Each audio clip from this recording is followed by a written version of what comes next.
Hello everyone, welcome to my channel Civil Signal. और आज हम एक नई सीरीज स्टार्ट करने वाले हैं, पॉलिटी की एमसीक्यूज की सीरीज। इसमें हम टॉपिक वाइज पूरे की पूरी पॉलिटी का रिवीजन करेंगे।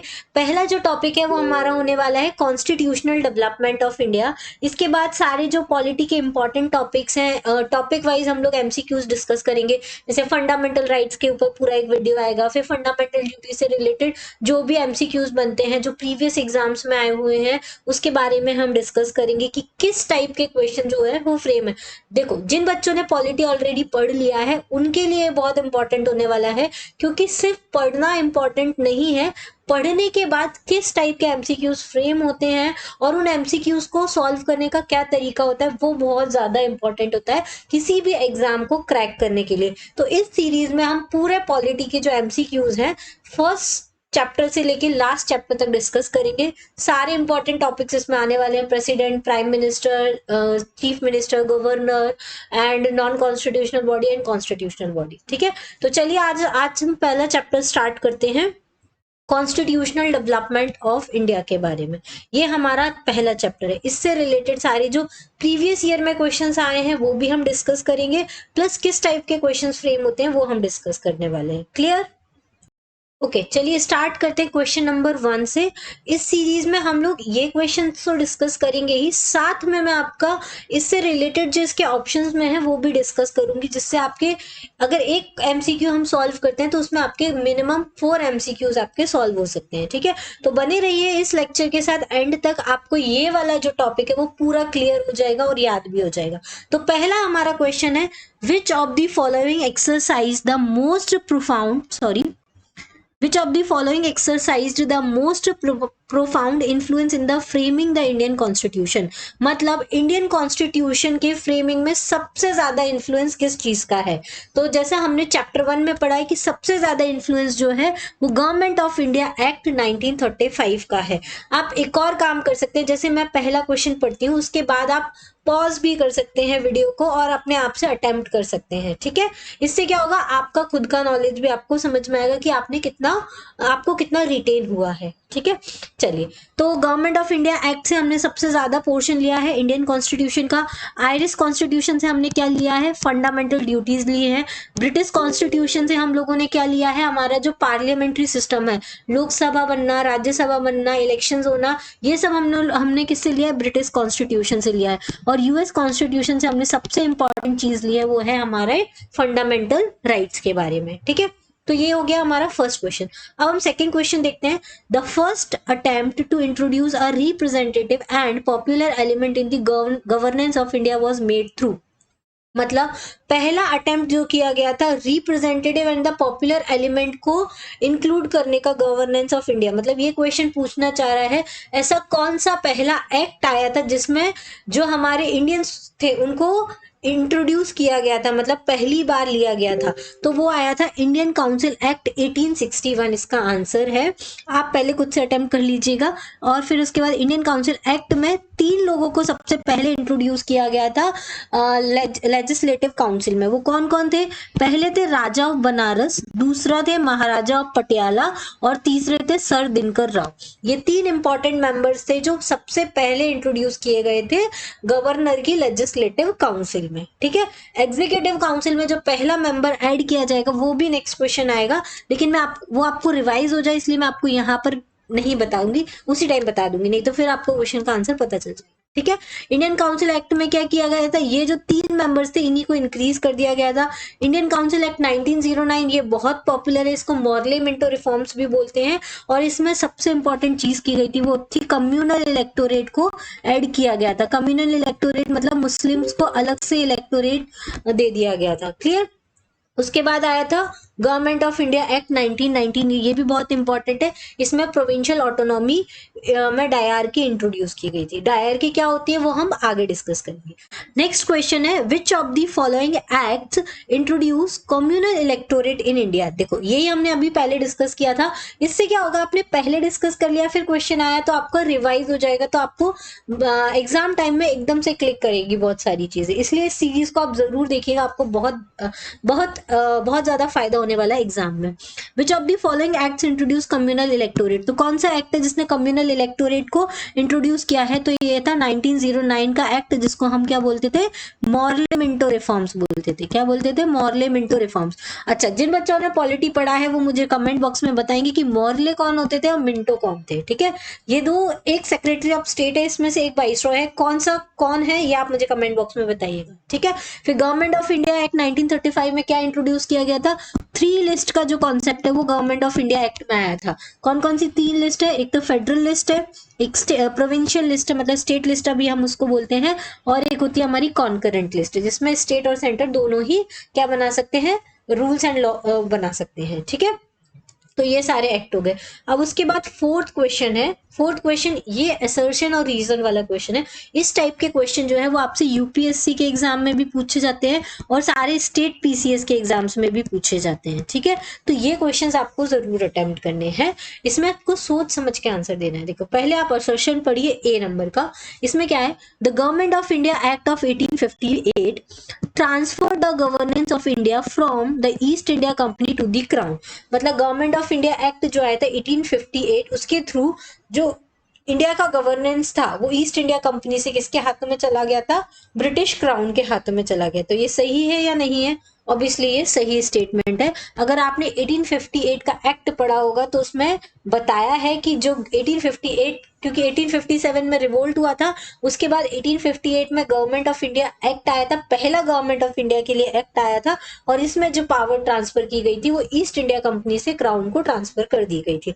अब रीजन क्या दिया है, East India Company was unwilling to administer India anymore. क्या ऐसा था, नहीं, ईस्ट इंडिया कंपनी एडमिनिस्ट्रेशन नहीं करना चाहती थी इंडिया में, ऐसा कुछ भी नहीं था। वही ईस्ट इंडिया कंपनी एडमिनिस्ट्रेशन कर रही थी, लेकिन उसका कंट्रोल किसके पास आ गया था, ब्रिटिश क्राउन के पास आ गया था।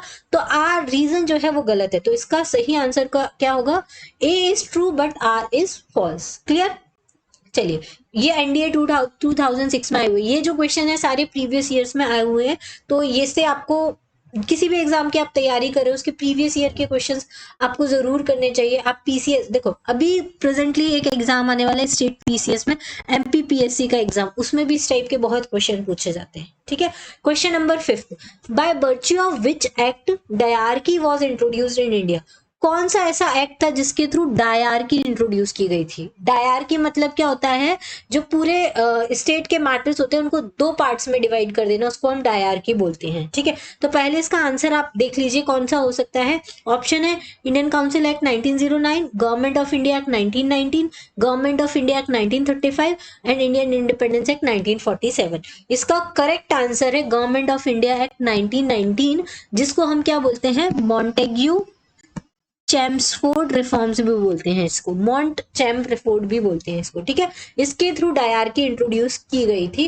डायरकी मतलब क्या हुआ था, हम लोगों ने प्रोविंशियल ऑटोनॉमी को डिमांड किया था, तो ब्रिटेन गवर्नमेंट ने हमको ऑटोनॉमी के नाम पे क्या कर दिया था, प्रोविंशियल सब्जेक्ट को 2 पार्ट में डिवाइड कर दिया था, एक थे ट्रांसफर सब्जेक्ट और एक थे रिजर्व सब्जेक्ट। जो रिजर्व सब्जेक्ट्स थे उनको वाइसरॉय के अंडर में रखा गया था, और ट्रांसफर सब्जेक्ट जो थे उनको मिनिस्टर्स के अंडर में रखा गया था। तो उन्होंने हमारे साथ चीटिंग क्या किया था कि ट्रांसफर सब्जेक्ट्स में बहुत नॉर्मल से सब्जेक्ट्स को रखे थे, और रिजर्व सब्जेक्ट में सारे इंपॉर्टेंट डिसीजंस जो थे उनको रखा गया था। तो ये हमारे साथ फॉल्स ऑटोनॉमी देने का ट्राई किया गया था गवर्नमेंट ऑफ ब्रिटेन ने। ठीक है, फिर इंडियन काउंसिल एक्ट 1909 आपको पता है कौन सा है, मॉर्ले मिंटो रिफॉर्म में 1935 में क्या ऐड किया गया था, 3 लिस्ट का कॉन्सेप्ट ऐड किया गया था, और इंडियन इंडिपेंडेंस एक्ट जिसके थ्रू हमारा इंडिया इंडिपेंडेंट हुआ था। ठीक है, चलिए नेक्स्ट क्वेश्चन है question number 6, the instrument of instruction contained in the Government of India Act 1935 has been incorporated in the Constitution of the India in the year 1950 as। मतलब कि जो इंस्ट्रूमेंट ऑफ इंस्ट्रक्शंस था government of India Act 1935 में, उसको constitution of India में incorporate किया गया था। कैसे, मतलब इंस्ट्रूमेंट ऑफ इंस्ट्रक्शन जो दिए गए थे गवर्नमेंट ऑफ इंडिया में वो क्या थे? फंडामेंटल राइट्स थे, directive principle of state policy थे, फंडामेंटल ड्यूटीज थे, या इमरजेंसी प्रोविजंस थे? तो इसका करेक्ट आंसर आप एक बार सोचिए, मैं आपको इसका आंसर बताती हूँ। इसका आंसर है डी, इमरजेंसी प्रोविजंस। ठीक है, इमरजेंसी प्रोविजंस के रूप में रखा गया है हमारे कॉन्स्टिट्यूशन ऑफ इंडिया में इंस्ट्रूमेंट ऑफ इंस्ट्रक्शंस को। अब आपको पता होगा इमरजेंसी और प्रोविजंस क्या है। हमारे यहाँ पे 3 तरह की इमरजेंसी होती है। एक है नेशनल इमरजेंसी, दूसरी है स्टेट इमरजेंसी, और तीसरी है फाइनेंशियल इमरजेंसी। ठीक है, नेशनल इमरजेंसी आर्टिकल कौन से अंदर आती है? 352 के अंदर आती है। स्टेट इमरजेंसी 356 के अंदर आती है। फाइनेंशियल इमरजेंसी 360 के अंदर आती है। ठीक है, और इन इमरजेंसी को डिक्लेयर करने का पावर किसके पास है? सिर्फ और सिर्फ प्रेसिडेंट ऑफ इंडिया के पास है। क्लियर? तो ये तो हो गया हमारे क्वेश्चन का आंसर। अब हम इसके ऑप्शंस और देख लेते हैं। फंडामेंटल ड्यूटीज क्या होती हैं? ठीक है, फंडामेंटल ड्यूटीज हमारे कॉन्स्टिट्यूशन में इनिशियली नहीं थी, इनको एक अमेंडमेंट के थ्रू ऐड किया गया था। और इसको कहाँ ऐड किया गया है? आर्टिकल 51A में ऐड किया गया है। जब भी किसी भी आर्टिकल के आगे कैपिटल लेटर लगा होता है, इसका मतलब क्या होता है कि वो अमेंडमेंट के थ्रू ऐड किया गया है। Directive principle of state policy, ये कहां से कहां तक है? कौन सा आर्टिकल है? सबके आर्टिकल आपको याद होने चाहिए। ठीक है, आर्टिकल 36 से लेके 51 के अंदर में है। फंडामेंटल राइट्स कौन से आर्टिकल से हैं? आर्टिकल 12 से लेके 35 तक है। फंडामेंटल राइट्स कौन से पार्ट में आते हैं? ये भी आपको याद होना चाहिए, 3rd पार्ट में आते हैं।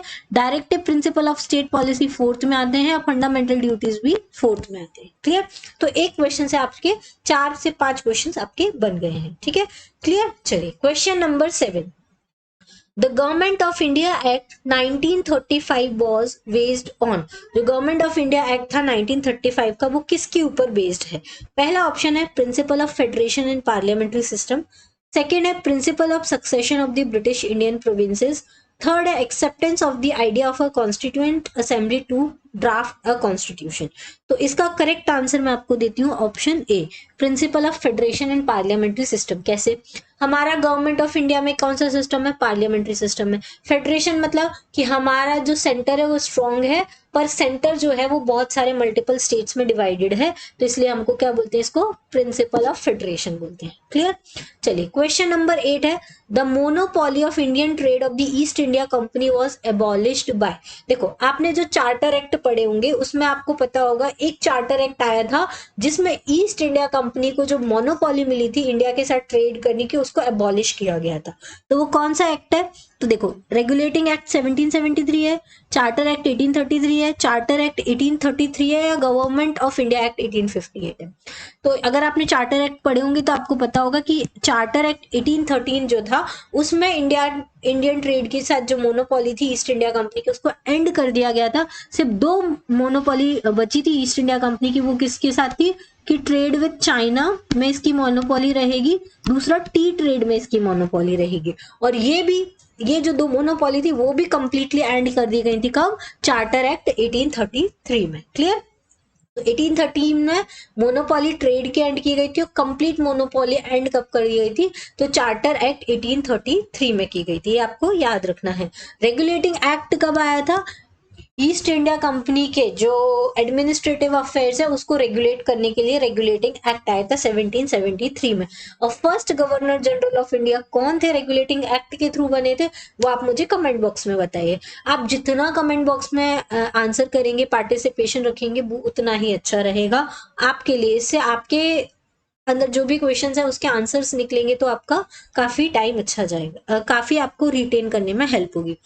Question number 9, consider the following acts. कौन कौन से एक्ट हैं? ठीक है, देखो पहला कंसिडर करो कौन कौन से एक्ट हैं। पहला है रेगुलेटिंग एक्ट, दूसरा है पिट्स इंडिया एक्ट, तीसरा है चार्टर एक्ट, और चौथा है इंडियन काउंसिल एक्ट। अब क्या करना है? What is the correct chronological sequence of these act, मतलब क्रोनोलॉजिकली इनको आपको अरेंज करना है। मतलब पहले कौन सा एक्ट पास हुआ था, उसके बाद दूसरा, उसके बाद तीसरा। तो रेगुलेटिंग एक्ट आपको पता है कब पास हुआ था? 1773 में पास हुआ था। पिट्स इंडिया एक्ट कब आया था? 1784 में आया था। चार्टर एक्ट कब से आए थे? 1793 से आए थे। हर 20 साल में एक चार्टर आता था, फिर 1813 में आया, फिर 1833 में आया, फिर 1853 में लास्ट चार्टर एक्ट आया था। ऐसे 4 चार्टर एक्ट हमारे यहाँ पे लॉन्च किए गए थे। ठीक है, उसके बाद आया था इंडियन काउंसिल एक्ट, ये आया था 1861 में। ये कब आया था? रिवोल्ट हुआ था 1857 के बाद, उसके बाद इंडियन काउंसिल एक्ट स्टार्ट हुए थे जिसमें काउंसिल बनाई गई थी गवर्नमेंट ऑफ इंडिया। ठीक है, तो ये आपने पढ़ा होगा कॉन्स्टिट्यूशनल डेवलपमेंट में कि इंडियन काउंसिल कब से बनना स्टार्ट हुई थी, तो उसके लिए पहला एक्ट आया था इंडियन काउंसिल एक्ट। ठीक है, तो इसका करेक्ट ऑर्डर कौन सा हो गया, 1 2 3 4, तो ए option is the correct answer. और ये कब आया था एग्जाम में, सीडीएस 2001 का क्वेश्चन है। क्लियर, तो ये जो प्रीवियस ईयर के क्वेश्चंस होते हैं ना, उनके बहुत रिपीट होने के एग्जाम्स में चांसेस होते हैं, अलग अलग एग्जाम्स में ये रिपीट हो सकते हैं। Question number 10, consider the following statements. ठीक है, क्या क्या स्टेटमेंट है, देखो पहला है the objective of the Montagu Chelmsford reform of 1919, जो गवर्नमेंट ऑफ इंडिया एक्ट जिसको बोलते हैं, या मॉन्टेग्यू चेम्सफोर्ड रिफॉर्म जो होते हैं 1919 में, उसमें उसका क्या क्या ऑब्जेक्टिव था। पहला ऑप्शन है to give power to the local government, power दी थी क्या लोकल गवर्नमेंट को, नहीं दी थी। To establish the directory in the provinces, सही बात है। Extension of the provincial government, ये भी सही बात है। ठीक है, तो कौन सा ऑप्शन होगा इसका, सी नंबर का 2 और 3। अब देखो मैं आपको बताऊं, मॉन्टेग्यू चेम्सफोर्ड रिफॉर्म में दो इंपॉर्टेंट चीजें की गई थी। पहले तो जो लेजिस्लेटिव काउंसिल थी उसको उसको दो लिस्ट में डिवाइड कर दिया गया था, एक तो सेंट्रल लिस्ट और एक प्रोविंशियल लिस्ट। दूसरा फिर ये जो प्रोविंशियल ऑटोनॉमी थी, प्रोविंसेस जो थे उनको भी फर्दर दो पार्ट्स में डिवाइड कर दिया गया था, ट्रांसफर सब्जेक्ट और रिजर्व सब्जेक्ट। ठीक है, और एक और इम्पॉर्टेंट चीज इसमें की गई थी, जो लेजिस्लेटिव काउंसिल है उसको दो बाइकैमरलिज्म में डिवाइड कर दिया था, मतलब दो सदन बना दिए गए थे, लोकसभा एंड राज्यसभा। तो गवर्नमेंट ऑफ इंडिया एक्ट 1919 में ही क्या स्टार्ट हो गया था, हमारा बाइकैमरलिज्म स्टार्ट हो गया था, जो प्रेजेंटली अभी है लोकसभा एंड राज्यसभा के फॉर्म में। ठीक है, तो ये 3-4 इंपॉर्टेंट पॉइंट्स हैं गवर्नमेंट ऑफ इंडिया एक्ट 1919 का, वो आपको याद रखना है कि लेजिस्लेटिव काउंसिल को डिवाइड कर दिया कि दो लिस्ट बना दी गई थी, सेंटर के लिए अलग लॉस, प्रोविंस के लिए अलग लॉस, फिर प्रोविंस को भी फर्दर दो लिस्ट में डिवाइड कर दिया था, ट्रांसफर सब्जेक्ट और रिजर्व सब्जेक्ट। क्लियर, चलिए नेक्स्ट है question number 11, consider the following with reference to the provision of the Government of India Act 1935। मतलब गवर्नमेंट ऑफ इंडिया एक्ट के 1935 में क्या क्या प्रोविजन थे।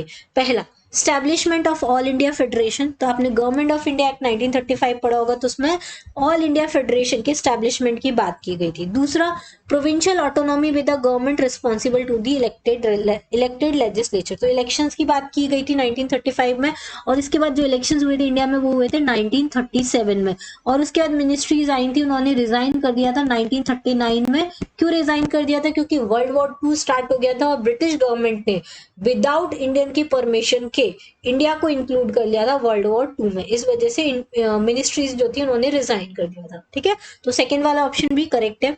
थर्ड वाला, redistribution of province and the creation of 2 new province, तो ऐसा तो बिल्कुल भी नहीं किया गया था गवर्नमेंट ऑफ इंडिया एक्ट 1935 में। ठीक है, डिवाइड हुआ था पाकिस्तान और इंडिया, वो हुआ था 1947 इंडिया इंडिपेंडेंस या माउंटबेटन प्लान के बाद में। तो करेक्ट आंसर क्या होगा, फर्स्ट एंड सेकंड ओनली, तो B is the correct option. Clear, चलिए question number 12, with reference to the colonial period of India, the trade monopoly of East India Company was ended by। अगर हम colonial period of India की बात करें तो जो trade monopoly है East India company की, वो कब एंड हो गई थी। तो हमने पहले देखा था कि अभी इसके पहले क्वेश्चन आया था कि चार्टर एक्ट जो था 1813 का, उसमें मोनोपोली को एंड कर दिया गया था। क्लियर, फिर ये तो चार्टर एक्ट हो गया। 1813 में क्या होगा, 33 में क्या कर दिया था, कंप्लीट एंड कर दिया गया था। इसमें टी ट्रेड और चाइना के साथ ट्रेड में अभी भी मोनोपोली थी 1813 में, लेकिन 1833 में ये भी एंड कर दिया गया था, और ईस्ट इंडिया कंपनी क्या हो गई थी, प्योरली एडमिनिस्ट्रेटिव बॉडी हो गई थी। कैसी हो गई थी, प्योरली एडमिनिस्ट्रेटिव बॉडी हो गई थी इंडिया में। ठीक है, उसका ट्रेड पर कोई राइट नहीं बचा।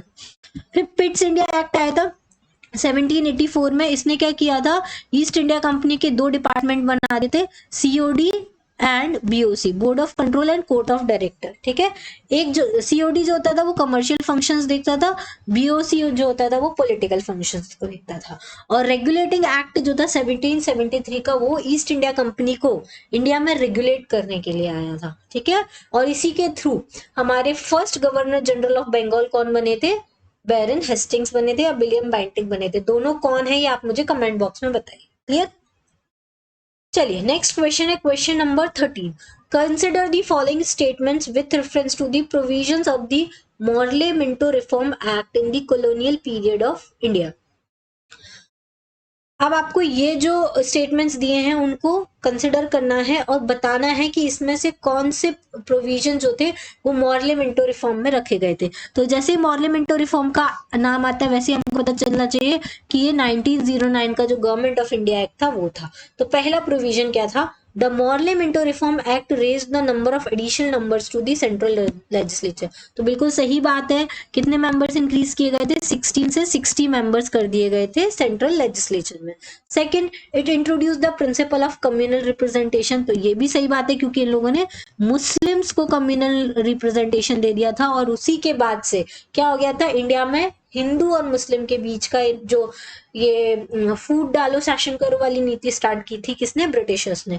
Third, it empower the legislation to discuss the budget and to move the resolution on it. तो ये भी सही है। इसमें इन्होंने क्योंकि मेंबर्स बढ़ा दिए थे तो उनको बजट डिस्कशन का भी राइट इन्होंने दे दिया था। तो इसका करेक्ट आंसर क्या होगा? सी ऑप्शन 1, 2 एंड 3 तीनों ही करेक्ट है। Okay, question number 14, two independent states of India and Pakistan was created by. तो सॉरी ये कट हो गया, ये कौन से एक्ट के थ्रू बना था? तो इंडियन इंडिपेंडेंट एक्ट जो था 1947 का, उसके थ्रू इंडिया एंड पाकिस्तान को क्रिएट किया गया था। क्लियर? कैबिनेट मिशन प्लान कब आया था? 1927 में आया था। क्यों आया था 1927 में? जो हमारा गवर्नमेंट ऑफ इंडिया एक्ट था 1940 कैबिनेट मिशन प्लान जो था वो 1946 में आया था। क्लियर? चलिए नेक्स्ट है question number 15। Okay, question number 15 ये असर्शन और रीजन वाला क्वेश्चन है। जिस टाइप के क्वेश्चन यूपीएससी जीपीएससी के एग्जाम में भी आते हैं, स्टेट पीसीएस के एग्जाम में आपको इस टाइप के क्वेश्चन जरूर देखने को मिलेंगे। तो सीडीएस के एग्जाम में, यूपीएससी के एग्जाम्स में सब जगह असर्शन रीजन वाले क्वेश्चन आपको देखने को मिलते हैं। तो असर्शन क्या है? The Government of India act 1919 was passed by the British Parliament to introduce the diarchy in the provincial government। मतलब कि जो गवर्नमेंट ऑफ इंडिया एक्ट था 1919 का, जो ब्रिटिश पार्लियामेंट ने पास किया था, उसके थ्रू प्रोविंशियल गवर्नमेंट में डायरकी इंट्रोड्यूस की गई थी। तो एकदम सही बात है, प्रोविंशियल ऑटोनॉमी मांगी थी लेकिन उसमें डायरकी को इंट्रोड्यूस किया गया था। प्रोविंशियल को दो पार्ट में डिवाइड कर दिया था, ट्रांसफर सब्जेक्ट और रिजर्व सब्जेक्ट। इसी को हम क्या बोलते हैं? डायरकी बोलते हैं। क्या बोलते हैं? डायरकी बोलते हैं। क्लियर? चलिए, तो ये तो एकदम करेक्ट है। Reason, Montagu Chelmsford reforms committee has recommended the introduction of the diarchy in the provincial government. तो ये भी सही है। तो both A and R the true and R is the correct explanation of the A. तो A वाला option जो है वो आपका करेक्ट आंसर होगा। फिर आता है question number 16, consider the following statement. पहला, the regulating act of 1773 was passed by the British parliament in order to. मतलब जो रेगुलेटिंग एक्ट आया था 1773 का, वो क्यों पास किया गया था ब्रिटिश पार्लियामेंट के द्वारा? पहला ऑप्शन है establish the parliamentary control over the administration of the East India companies territory in India. तो सही बात है, पार्लियामेंट्री कंट्रोल करना चाहते थे जो ईस्ट इंडिया कंपनी की जो टेरिटरी थी इंडिया में, उसके एडमिनिस्ट्रेशन के ऊपर। तो पहला ऑप्शन तो करेक्ट है। दूसरा, make the governor of Bengal as the governor general of Bengal. तो ये भी सही बात है। इसमें गवर्नर ऑफ बंगाल को क्या बना दिया गया था? गवर्नर जनरल ऑफ बंगाल बना दिया गया था। और फर्स्ट गवर्नर ऑफ बंगाल कौन थे? तो रॉबर्ट क्लाइव थे।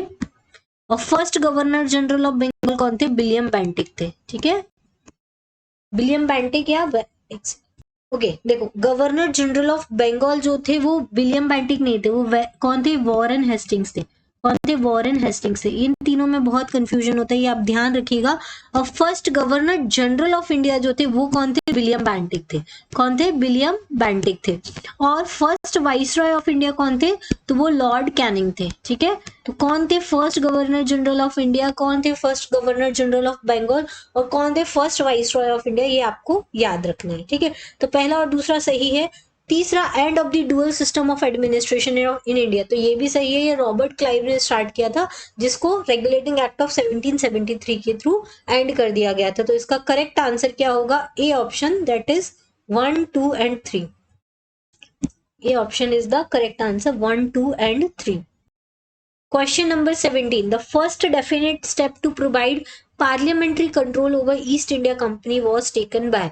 तो पहला कौन सा स्टेप था जिसके थ्रू पार्लियामेंट्री कंट्रोल किया गया था ईस्ट इंडिया कंपनी? तो अभी हमने डिस्कस किया, वो था रेगुलेटिंग एक्ट ऑफ 1773। फिर पिट्स इंडिया एक्ट आया था जिसके थ्रू रेगुलेटिंग एक्ट को थोड़ा रिफॉर्म किया गया था और इसमें ईस्ट इंडिया कंपनी को दो पार्ट में डिवाइड कर दिया गया था, जो सीओडी एंड बीओसी। सीओडी क्या देखते थे? कमर्शियल फंक्शंस को देखते थे। बोर्ड ऑफ कंट्रोल किसको देखते थे? पॉलिटिकल फंक्शंस को देखते थे। ठीक है, फिर चार चार्टर एक्ट आए थे जिसमें पहला चार्टर एक्ट आया था 1793 में, फिर 1813 में आया था जिसमें मोनोपोली को एंड कर दिया गया था, फिर 20 इयर्स 1833 में आया था और लास्ट चार्टर एक्ट जो था वो 1853 में आया था। और इसके बाद तो 1857 में रिवोल्ट हो गया था, उसके बाद फिर गवर्नमेंट ऑफ इंडिया एक्ट आए थे, चार्टर एक्ट नहीं आए थे। Clear? Question number 18, the Montagu Chelmsford reform formed the basis of. जो मॉन्टेग्यू चेम्सफोर्ड रिफॉर्म था वो कौन सा एक्ट था? तो मॉन्टेग्यू चेम्सफोर्ड रिफॉर्म हमको पता है गवर्नमेंट ऑफ इंडिया एक्ट 1919 था। ठीक है, इसमें क्या किया था? प्रोविंशियल सब्जेक्ट्स में डायरकी इंट्रोड्यूस की गई थी, ट्रांसफर और रिजर्व सब्जेक्ट की। इंडियन काउंसिल एक्ट कौन सा था? मॉर्ले मिंटो रिफॉर्म्स था, जिसमें क्या किया गया था? कम्युनल इलेक्टोरेट को इंट्रोड्यूस किया गया था। गवर्नमेंट ऑफ इंडिया एक्ट में क्या था? फेडरल लिस्ट, सेंट्रल लिस्ट और कॉन्करेंट लिस्ट बनाई गई थी। इंडियन इंडिपेंडेंस एक्ट में क्या किया था? इंडिया और पाकिस्तान का डिवीजन कर दिया गया था। चलिए question number 19, assertion and reason वाला क्वेश्चन है। असर्शन क्या है वो पढ़िए ध्यान से। The Government of India Act 1935 and the Constitution of India are both lengthy documents. तो जो गवर्नमेंट ऑफ इंडिया है और कॉन्स्टिट्यूशन ऑफ इंडिया है, दोनों लेंथी डॉक्यूमेंट्स है, तो ये असर्शन एकदम करेक्ट है। गवर्नमेंट ऑफ इंडिया एक्ट भी बहुत लंबा था और हमारा जो इंडिया का कॉन्स्टिट्यूशन है वो भी बहुत लंबा है। ठीक है, reason, Government of India Act 1935 was taken as the model and the substantially incorporated in the Constitution of India. क्यों इतना लेंदी हो गया हमारा कॉन्स्टिट्यूशन ऑफ इंडिया? क्योंकि हमने जो गवर्नमेंट ऑफ इंडिया एक्ट था 1935 का, उसका 70% पोर्शन जो है वो इनकॉर्पोरेट कर लिया हमारे कॉन्स्टिट्यूशन ऑफ इंडिया में। तो ये इसका असर्शन भी सही है और रीजन भी सही है, तो इसका ऑप्शन क्या होगा? A option. Both A and R true and R is the correct explanation of A. ठीक है, चलिए question number 20, through which one of the following were the commercial activities of the East India company finally put to an end. ठीक है, कौन सा ऐसा activities थी जिसके थ्रू, कौन सा ऐसा एक्ट था जिसके थ्रू ईस्ट इंडिया कंपनी की जो कमर्शियल एक्टिविटीज थी वो एकदम खत्म हो गई थी? तो वो कौन सा एक्ट था? तो चार्टर एक्ट ऑफ 1813 जो था उसके थ्रू क्या एंड हुआ था? मोनोपोली एंड हुई थी। लेकिन जो चार्टर एक्ट ऑफ 1833 था उसके थ्रू कंप्लीटली एंड हो गई थी और उसके बाद जो कमर्शियल फंक्शंस थे वो खत्म हो गए थे और ईआईसी क्या बन गया था? प्योरली एडमिनिस्ट्रेटिव बॉडी बन गया था। Clear? Okay, question number 21. Which of the following vested the Secretary of State for India with supreme control over the government of India? ऐसा कौन सा एक्ट आया था जिसके through secretary of the state जो था इंडिया का, उसको सुप्रीम कंट्रोल दे दिया गया था गवर्नमेंट ऑफ इंडिया एक्ट में? तो वो एक्ट आया था बी नंबर का, मतलब गवर्नमेंट ऑफ इंडिया एक्ट 1858 आया था, जो 1857 रिवोल्ट के बाद, उसी के बाद वाइसरॉय बनाया गया था। गवर्नर जनरल ऑफ इंडिया को क्या बना दिया गया था? वाइसरॉय बना दिया गया था। और एक सेक्रेटरी ऑफ स्टेट बनाया गया था जो कैबिनेट मिनिस्टर होता था ब्रिटिश पार्लियामेंट का, और इसी के ये जो सेक्रेटरी ऑफ स्टेट होता था वो इंडियन काउंसिल जो होती थी उसका हेड होता था। ठीक है, तो इस वजह से इसको सुप्रीम कंट्रोल दे दिया गया था गवर्नमेंट ऑफ इंडिया का। तो ये कौन से एक्ट में आया था? गवर्नमेंट ऑफ इंडिया एक्ट 1858 में आया था। इंडियन काउंसिल एक्ट में क्या हुआ था? तो इंडियंस की एंट्री हुई थी सबसे पहले, 3 मेंबर्स को इंक्लूड किया गया था। कौन कौन से? राजा ऑफ बनारस, महाराजा ऑफ पटियाला और सर दिनकर राव, ये आपको याद रखना है। पिट्स इंडिया एक्ट में क्या किया गया था? ईस्ट इंडिया कंपनी के 2 डिवीजन बना दिए गए थे, board of control and court of director. ठीक है, मोर्ले मिंटो रिफॉर्म में क्या किया था? कम्युनल इलेक्टोरेट को इंट्रोड्यूस किया गया था। Question number 22, dyarchy was first introduced under. अब जो डायरकी थी वो सबसे पहले किस में इंट्रोड्यूस की गई थी? तो ये क्वेश्चन हमने बहुत बार पढ़ लिया, मॉन्टफोर्ड रिफॉर्म या गवर्नमेंट ऑफ इंडिया एक्ट का 1919 का जो रिफॉर्म्स था उसमें ही इंट्रोड्यूस की गई थी। Question number 23, Which of the following was were the main features of the Government of India Act 1919? 1919 का मेन फीचर्स क्या है? तो इसका सबसे मेन फीचर क्या था, देखो, introduction of separate electorate for Muslims, नहीं ये नहीं था। डिवॉल्यूशन of legislative authority by the centre, ये भी नहीं था। Expansion and reconstitution of central and provincial legislature, तो ये एकदम सही आंसर है 23 का थर्ड वाला। और डिवॉल्यूशन, हाँ ये भी सही है, क्योंकि सेंटर में उसने डिवॉल्यूशन कर दिया था लेजिस्लेटिव अथॉरिटी का, और लेजिस्लेटिव लिस्ट को दो पार्ट्स में डिवाइड कर दिया था, सेंट्रल और प्रोविंशियल। तो कौन सा ऑप्शन करेक्ट होगा, D option is the correct answer, second and third. Clear, 23rd का डी ऑप्शन है। क्लियर, चलिए question number 24। Question number 24, in the federation under the act of 1935 residuary powers were given to, जो federation था act of 1935 में, उसमें जो रेसिड्यूअरी powers थी वो किसको दी गई थी, क्योंकि हमने गवर्नमेंट ऑफ इंडिया एक्ट के थ्रू 3 लिस्ट बनाई गई थी, एक थी फेडरल लिस्ट, एक थी प्रोविंशियल लिस्ट, एक थी कॉन्करेंट लिस्ट। उसके अलावा भी अगर कोई सब्जेक्ट बनता है या कोई रेसिड्यूअरी पावर्स है तो वो किसको दी जाएंगी, तो गवर्नर जनरल को दी जाएंगी, ऐसा उन्होंने इस एक्ट में बोला था। लेकिन प्रेजेंटली अभी ये रेसिड्यूअरी पावर किसके पास है, पार्लियामेंट के पास है या प्रेसिडेंट के पास है, ये आप मुझे कमेंट बॉक्स में बताइए। क्लियर, चलिए 25th, the Indian legislature was made by cameral for the first time. Indian legislature को सबसे पहले बाई कैमरल कब बनाया गया था, इसका क्या आंसर होगा, तो इंडियन काउंसिल एक्ट में बनाया गया था, 1909 में बनाया था, 1919 में बनाया था, या 1935 में बनाया था, तो सी ऑप्शन करेक्ट है, क्योंकि हमने अभी पहले डिस्कस किया 1919 में बहुत मेजर चेंज हुए थे। पहला तो जो लेजिस्लेचर था उसको सेंट्रल और प्रोविंशियल स्टेट में डिवाइड कर दिया था, और प्रोविंस को भी 2 लिस्ट में डिवाइड कर दिया था, ट्रांसफर और रिजर्व सब्जेक्ट। उसके अलावा लेजिस्लेचर को 2 बाइकैमरलिज्म कर दिया गया था, लोकसभा एंड राज्यसभा में। तो ये कब हुआ था, गवर्नमेंट ऑफ इंडिया एक्ट 1919 में हुआ था। क्लियर, चलिए क्वेश्चन नंबर 26, मैच लिस्ट 1 में एक्ट दिए गए हैं, लिस्ट 2 में मतलब वो जो एक्ट का डिस्क्रिप्शन है वो दिया गया है, तो आपको करेक्ट आंसर बताना है कोड का यूज करके। तो लिस्ट 1 में देखिए पहला है इंडियन काउंसिल एक्ट 1909, तो इसमें देखिए ऑप्शन, तो इंडियन काउंसिल एक्ट 1909 मतलब पार्लियामेंट्री रिफॉर्म्स, तो ए का क्या ऑप्शन है, देखो आप ऐसे जब भी ऐसे मैच द फॉलोइंग वाले आए ना तो यहाँ लिख लिया करो, ए का कौन सा मैच हो रहा है 4 के साथ। फिर गवर्नमेंट ऑफ इंडिया एक्ट 1919 मतलब मॉन्टेग्यू चेम्सफोर्ड, मतलब बी का 3 ऑप्शन। फिर गवर्नमेंट ऑफ इंडिया एक्ट 1935 में क्या आया था, साइमन कमीशन को रिपोर्ट और जॉइंट सिलेक्ट कमीशन की रिकमेंडेशन को ऐड किया गया था, तो सी का 2 और डी का बचा हुआ 1, लेकिन फिर भी देख लेते हैं। इंडियन इंडिपेंडेंस एक्ट 1947 कौन सा था, माउंटबेटन प्लान था, तो ऑप्शन क्या हुआ 4321, तो ऑप्शन देखिए 4321, ऐसे आपको गलती की संभावनाएं कम रहेंगी। ठीक है, तो 26 का कौन सा ऑप्शन होगा, B option is the correct answer. Question number 27, which of the following is the correct, कौन सा ऑप्शन है जो करेक्ट है, तो the Nehru report 1928 had advocate the inclusion of fundamental rights in the constitution of India.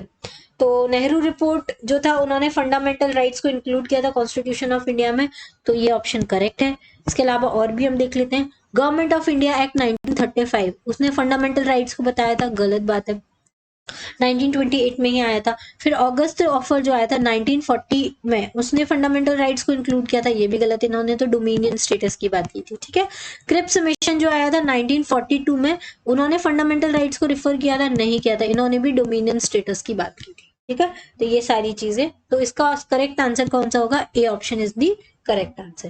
Question number 28, which of the following act was described by the Jawaharlal Nehru as the charter of slavery, कौन सा ऐसा act था जिसको charter of slavery बोला गया था, किसके through, Jawaharlal Nehru के थ्रू, तो वो एक्ट था गवर्नमेंट ऑफ इंडिया एक्ट 1935 को जवाहरलाल नेहरू ने क्या बोला था, चार्टर ऑफ स्लेवरी।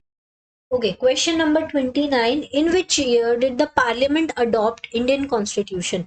कौन सा ईयर था जब पार्लियामेंट ने इंडियन कॉन्स्टिट्यूशन को अडॉप्ट किया था, तो इसका आंसर होगा, करेक्ट आंसर इज द 1950। ठीक है, तो आपको पता होगा कब अडॉप्ट किया था, कब से एनफोर्स किया था, इसका एग्जैक्ट डेट मैं आपको बता देती हूँ, 26 नवंबर 1949 को हम लोगों ने अडॉप्ट किया था, इस दिन हमारा कॉन्स्टिट्यूशन बनके तैयार हो गया था, और 26 जनवरी 1950 से हमारा जो कॉन्स्टिट्यूशन था वो इन्फोर्समेंट में आ गया था, मतलब फोर्स में आ गया था। ठीक है, चलिए next question, question number 30, which act introduce the dyarchy at the centre? कौन सा एक्ट था जिसने डायरकी को इंट्रोड्यूस किया था सेंटर में? तो वो कौन सा एक्ट था? तो ये हमने बहुत बार देख लिया, आप तो रट जाना चाहिए आपको ये question, government of India act 1990। देखो इस सीरीज को स्टार्ट करने का मेरा मेन मोटिव यही है, देखो जब आप सिर्फ ये पढ़ते हैं कॉन्स्टिट्यूशनल डेवलपमेंट ऑफ इंडिया तो आपको बहुत कंफ्यूजन होता है कौन से एक्ट में क्या है, कौन से एक्ट में क्या नहीं है। ये जो नंबर ऑफ क्वेश्चंस है इसमें रिपीटेड क्वेश्चंस भी हैं, क्योंकि हमने सारे ऑप्शंस को किया है तो बार बार क्वेश्चंस रिपीट हो रहे हैं, तो इससे आपको क्लियरिटी आएगी एक्ट के बारे में, ठीक है। तो डायरकी वाला एक्ट हम लोगों ने इंट्रोड्यूस किया, ये हमने देख लिया। फिर मॉर्ली मिंटो रिफॉर्म्स में क्या किया गया था, 1909 में कम्युनल इलेक्टोरेट को इंट्रोड्यूस किया गया था, साथ में मेंबर्स इंक्रीज कर दिए गए थे 16 से लेकर 60 तक, ठीक है। गवर्नमेंट ऑफ इंडिया में 3 लिस्ट को इंट्रोड्यूस किया गया था, ये भी हमने देख लिया। इंडियन इंडिपेंडेंस एक्ट में क्या किया गया था, इंडिया और पाकिस्तान का डिवीजन कर दिया था, ठीक है। Question number 31, which was not a member of cabinet mission? इनमें से कौन सा जो था वो मेंबर नहीं था कैबिनेट मिशन का? तो वो थे सर जॉन साइमन, इसके मेंबर नहीं थे। क्यों? क्योंकि स्टैफर्ड क्रिप्स जो थे वो इसके मेंबर थे, सॉरी स्टैफर्ड क्रिप्स इसके मेंबर थे, पैथिक लॉरेंस थे, एवी अलेक्जेंडर थे। कैबिनेट मिशन कब आया था? 1946 में आया था, ठीक है। चलिए question number 32, which of the following was the biggest source of the constitution of India? कौन सा बिगेस्ट सोर्स है कॉन्स्टिट्यूशन ऑफ इंडिया का? अभी तक हमने डिस्कस किया गवर्नमेंट ऑफ इंडिया एक्ट 1935 जो है वो हमारा बिगेस्ट सोर्स है कॉन्स्टिट्यूशन का, ठीक है। फंडामेंटल राइट कहाँ से लिए गए थे? कौन सा क्या सोर्स है फंडामेंटल राइट का, फंडामेंटल ड्यूटी का? आपने अगर स्टार्टिंग से वीडियो देखा होगा तो आपको याद होगा फंडामेंटल राइट और फंडामेंटल ड्यूटी के क्या क्या सोर्सेस हैं। Question number 33, the constitution of India came into force on? कब फोर्स में आया था कॉन्स्टिट्यूशन ऑफ इंडिया? तो जो मैंने अभी बोला था 26 जनवरी 1950 को ये फोर्स में आया था, और 26 नवंबर, ये दोनों डेट आपको याद रखनी। 1949 को कॉन्स्टिट्यूशन जो था वो क्या किया गया था, अडॉप्ट किया गया था। क्या किया गया था? अडॉप्ट किया गया था। Okay question number 34, the Supreme Court of India was set up by? कौन से एक्ट के थ्रू सुप्रीम कोर्ट को सेटअप किया गया था? Regulating Act 1773, Pitt's India Act 1784, या फिर Charter Act of 1813 and Charter Act of 1833? तो इसका आंसर है रेगुलेटिंग एक्ट ऑफ 1773। ये रेगुलेटिंग एक्ट आया था ईस्ट इंडिया कंपनी को रेगुलेट करने के लिए, और इसी में सुप्रीम कोर्ट ऑफ इंडिया को इंट्रोड्यूस किया गया था सबसे पहले। इसमें कौन होता है? एक चीफ जस्टिस होगा और 3 जज होंगे, ठीक है। और इसके जो पहले चीफ जस्टिस थे वो कौन थे? एलिजा इम्फे, उनका नाम था एलिजा इम्फे, ठीक है। पिट्स इंडिया एक्ट में मैंने आपको बताया था कि 2 पार्ट्स में डिवाइड कर दिया था, सीओडी एंड बीओसी, क्लियर। ये सर यंगर पिट्स ने इसको इशू किया था, इसलिए इसको पिट्स इंडिया एक्ट बोलते हैं। चार्टर एक्ट में हमने देखा कि मोनोपोली को एंड करने की बात की गई थी, सिर्फ टी और चाइना को, टी का ट्रेड और चाइना के साथ ट्रेड को छोड़ के। उसके अलावा इसमें 1833 में कंप्लीटली एंड कर दिया गया था, और ईआईसी को क्या बना दिया गया था? ओनली एडमिनिस्ट्रेटिव बॉडी बना दिया गया था, ठीक है। Question number 35, the distribution of power between the center and the states in the Indian Constitution is based on the scheme provided in? मतलब ये पावर का जो डिस्ट्रीब्यूशन होता है सेंटर और स्टेट के बीच में, वो कौन सी स्कीम के थ्रू आया था, या फिर कौन से लॉ के थ्रू आया था, या कौन से एक्ट के थ्रू आया था? तो ऑब्वियसली ये कौन से एक्ट के थ्रू आया था? मॉर्ली मिंटो रिफॉर्म्स में तो नहीं आया था, मॉन्टेग्यू चम्सफोर्ड में भी नहीं आया था, गवर्नमेंट ऑफ इंडिया एक्ट में आया था, इंडिपेंडेंस एक्ट में नहीं आया था। सेंटर और स्टेट के बीच में पावर का डिस्ट्रीब्यूशन जो था वो गवर्नमेंट ऑफ इंडिया एक्ट 1935 के थ्रू आया था, ठीक है। ये आपको याद रखना है। Question number 36, which of the following is or are the principal features of the government of India Act 1919? कौन सा प्रिंसिपल फीचर है गवर्नमेंट ऑफ इंडिया एक्ट 1919 का? 1919 मतलब मॉन्टफोर्ड रिफॉर्म, ठीक है। मॉन्टफोर्ड रिफॉर्म में क्या क्या देखो, introduction of directory in the executive government of the provinces, सही है। Introduction of separate communal electorate for the Muslims, ये गलत है। Devolution of legislative authority by the centre to the provinces, ये भी सही है। तो कौन सा ऑप्शन करेक्ट होगा 36 का? C option is the correct answer, first and third only, क्योंकि कम्युनल इलेक्टोरेट कब इंट्रोड्यूस किया गया था? 1909 के मॉर्ले मिंटो रिफॉर्म के थ्रू ऐड किया गया था। लास्ट क्वेश्चन है question number 36, the Indian Independence Bill received by the royal assent on? जो इंडियन इंडिपेंडेंस बिल था उसको रॉयल असेंट कब मिला था? तो इसका करेक्ट आंसर है 18 जुलाई 1947 को मिला था। ये आपने कॉन्स्टिट्यूएंट कॉन्स्टिट्यूशनल डेवलपमेंट पढ़े होंगे तब ये डेट जरूर देखी होगी, ठीक है। इंडियन इंडिपेंडेंस बिल को कब रॉयल असेंट मिला था। तो इस टाइप से ये पूरा कॉन्स्टिट्यूशनल डेवलपमेंट जो था वो कंप्लीट हो गया है। इस कॉन्स्टिट्यूशनल डेवलपमेंट में सारे क्वेश्चन डिस्कस करने के बाद आपको क्या पता चलता है कि आपको स्टार्टिंग से जब रेगुलेटिंग एक्ट आता है 1773 का, वहां से लेकर 1947 तक के जो एक्ट आते हैं उनके प्रोविजन से रिलेटेड क्वेश्चंस आपको देखने को मिले कि 1773 एक्ट में क्या हुआ, फिर 1784 एक्ट में क्या इंट्रोड्यूस किया गया, फिर 1880 फिर जो चार्टर एक्ट आया 13 का, 1833 का, 1853 का, उसमें क्या प्रोविजंस ऐड किए गए, 1909 में क्या हुआ ऐड हुआ, 1919 में क्या ऐड हुआ। सबसे इंपॉर्टेंट एक्ट जो है वो तीन है, 1909, 1919 एंड 1935। उसके बाद ये मोस्ट इंपॉर्टेंट है, उसके बाद है 1813, 1833 एंड 1853 का चार्टर है, ठीक है। बाकी सारा ही इंपॉर्टेंट है, लेकिन ये आपको मेन फोकस करके इन एक्ट के इंपॉर्टेंट पॉइंट्स बना लेने हैं कि इसमें क्या क्या चीजें, क्या क्या नए प्रोविजंस लेकर आए थे। और 1861 का एक्ट भी इंपॉर्टेंट है क्योंकि इसमें पहली बार इंडियंस को इंट्रोड्यूस किया गया था। अच्छा, हमने अभी एक क्वेश्चन आपके लिए है कि कौन सा एक्ट था उसके थ्रू, देखो एक और चीज मैं आपको बताती हूँ कि जो ब्रिटिश गवर्नमेंट थी उसने पहले लेजिस्लेटिव काउंसिल और एग्जीक्यूटिव काउंसिल दो बनाई थी। तो ये जो 1861 का एक्ट था उसके थ्रू लेजिस्लेटिव काउंसिल में इंडियंस की एंट्री हुई थी, लेकिन जो एग्जीक्यूटिव काउंसिल जिसका हेड कौन होता था, वाइस रॉय होते थे, उसमें एंट्री कौन से एक्ट के थ्रू हुई थी, किसी इंडियन की। तो वो कौन सा एक्ट था मैं आपको बता देती हूँ, एक्स्ट्रा इन्फॉर्मेशन है, ये 1909 में हुई थी सॉरी। और वो पहला इंडियन कौन था, डॉक्टर सत्येंद्र प्रसाद सिन्हा उनका नाम था, ठीक है।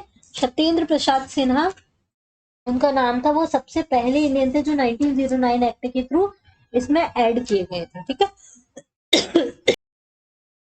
ओके चलिए, एक और क्वेश्चन मैं आपके लिए बताती हूँ कि सच्चिदानंद सिन्हा कौन थे। ये सच्चिदानंद सिन्हा के बारे में आप पढ़ेंगे कॉन्स्टिट्यूएंट असेंबली में, ये पहले कोई थे इंपॉर्टेंट पर्सन। तो सत्येंद्र प्रसाद सिन्हा से और सच्चिदानंद सिन्हा से आपको कंफ्यूजन ना हो, इसलिए आप इस क्वेश्चन का थोड़ा सा गूगल करके आइए। अगर आपको आपने पढ़ा है अच्छे से तो आपको जरूर पता होगा सत्येंद्र प्रसाद सिन्हा और सच्चिदानंद सिन्हा में क्या डिफरेंस है। अगर नहीं पता है तो प्लीज गूगल कीजिए, इससे आपको क्लियरिटी आएगी, ठीक है। आज के लिए इतना ही। अगर आपको ये सीरीज पसंद आती है तो प्लीज मुझे कमेंट बॉक्स में बताइए, मैं इस सीरीज को कंटिन्यू रखूंगी। इसके अलावा इसमें कोई भी रिफॉर्म या कोई भी चेंज करने की जरूरत है, अगर आपको ये सीरीज स्लो लगे थोड़ी, तो आप क्या कर सकते हैं, यूट्यूब पे एक ऑप्शन आता है 1.5x की स्पीड से, वहां से वो बढ़ाकर भी आप देख सकते हैं, ठीक है। और उसके अलावा ज्यादा से ज्यादा क्वेश्चन सॉल्व कीजिए। एग्जाम में आपको पढ़ना इंपॉर्टेंट नहीं है, आपको ज्यादा से ज्यादा एमसीक्यू सॉल्व करना इंपॉर्टेंट है, ठीक है। चलिए आज के लिए इतना ही। Thank you, thanks for watching, have a nice day. अगर आपको ये वीडियो पसंद आता है तो प्लीज अपने फ्रेंड्स के साथ शेयर कीजिएगा, उनके साथ शेयर कीजिएगा, लाइक कीजिएगा, और सब अगर रेगुलर अपडेट चाहते हैं तो सब्सक्राइब कीजिएगा। इसके अलावा मैंने बहुत सारे प्रिपरेशन वीडियोस भी बनाए हुए हैं। तमिलनाडु की क्लास 11th और 12th की हिस्ट्री बनाई हुई है, पॉलिटी एम लक्ष्मीकांत की रिवीजन सीरीज भी बनाई हुई है, वो सब आपको मेरे चैनल पर मिल जाएगा। मेरे चैनल का नाम है सिविल सिग्नल, ठीक है। आप वहां से डायरेक्टली जाकर देख सकते हैं, वहां पे प्लेलिस्ट बना हुआ है। उसके अलावा मैं यहाँ आई बटन में भी आपको लिंक प्रोवाइड कर दूंगी और साथ में एंड स्क्रीन भी प्रोवाइड करूंगी, तो आप वहां से भी क्या कर सकते हैं, लिंक कर सकते हैं। चलिए आज के लिए इतना ही। Thank you, thanks for watching, have a nice day.